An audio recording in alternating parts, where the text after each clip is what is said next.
Welcome to In Depth with Academia, where we dive into the world's most intriguing academic research and try to unpack it in ways that, well, actually make sense for your everyday life. I'm Richard Price, founder and CEO of Academia IDU, and today I'll be your host as we explore a fascinating study by Rafał Reichert, published in Revista de Historia Naval DEE. And wow, is this one a wild maritime story. So, the paper we're looking at is titled La carrera y el infortunado naufragio del navío de guerra Castilla en el puerto de Veracruz el 30 de noviembre de 1771. Catchy, right? And it's all about the dramatic life, service, and catastrophic end of a Spanish warship called the Castilla. But don't worry, we're not just talking old ships for the sake of nostalgia. What's at stake here is the risk management and, honestly, the high drama of 18th century naval life, plus lots of lessons for how people and governments respond to disasters. Let's get into the core question this paper tackles. Basically, what led to the wreck of the Castilla, a mighty ship that survived 2 decades sailing across the Atlantic and Caribbean, only to be lost in a sudden storm in Veracruz in 1771? And why should we care today? Well, it's a story about ambition, innovation, logistics, and not always being in control, however smart you are. The way these folks handled catastrophe is surprisingly relevant to anyone who's ever faced, say, an unexpected crisis at work or in life. So here's some background. The Castilla was a major ship in the Spanish Navy, built back in 1751 using the fancy new techniques of Antonio de Gastañeta, a pioneer apparently in making ship hulls longer and giving them, in theory, better strength. The Castilla was built to carry 64 cannons and was meant to be, a serious piece of military hardware. For 20 years, this ship did not see combat, by the way. It mostly moved massive quantities of silver, gold, cacao, and, vanilla too, from Spanish colonies back to the Old World. Imagine the pressure there, and most of those trips, of course, were targets for pirate attacks and constant storms. The fun, or not so fun part, comes in 1771. The Castilla is loaded with immense riches, way more silver than makes sense to put in one floating box, and the plan is to head back to Spain. But, problems arise. The ship's sails are falling to pieces, ropes are worn out, they're short an anchor, just not in tip-top shape overall, so they delay departure, hoping to fix these issues.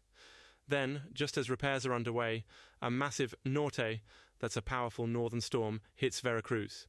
The Castilla's moorings snap, and the ship is dragged onto the reef called Los Hornos. The whole sequence sounds like something straight out of an adventure novel. Officers were forced to cut down the ship's masts to prevent capsizing, get as many people off safely as possible, and tried desperately with pumps and anchors to save anything they could. But ultimately, by December 1st, it was time to abandon ship. Fortunately, there were no human casualties, something that, is really quite lucky. Now, here's a fascinating twist. Over the following days and weeks, the Spanish authorities scrambled to recover as much cargo as possible. Precious dyes, vanilla, some coins, using makeshift teams of divers and rowing boats, all in a pretty chaotic scramble. But, there's almost no mention in official records of whether all the silver and gold was recovered. Did they hide the real loss?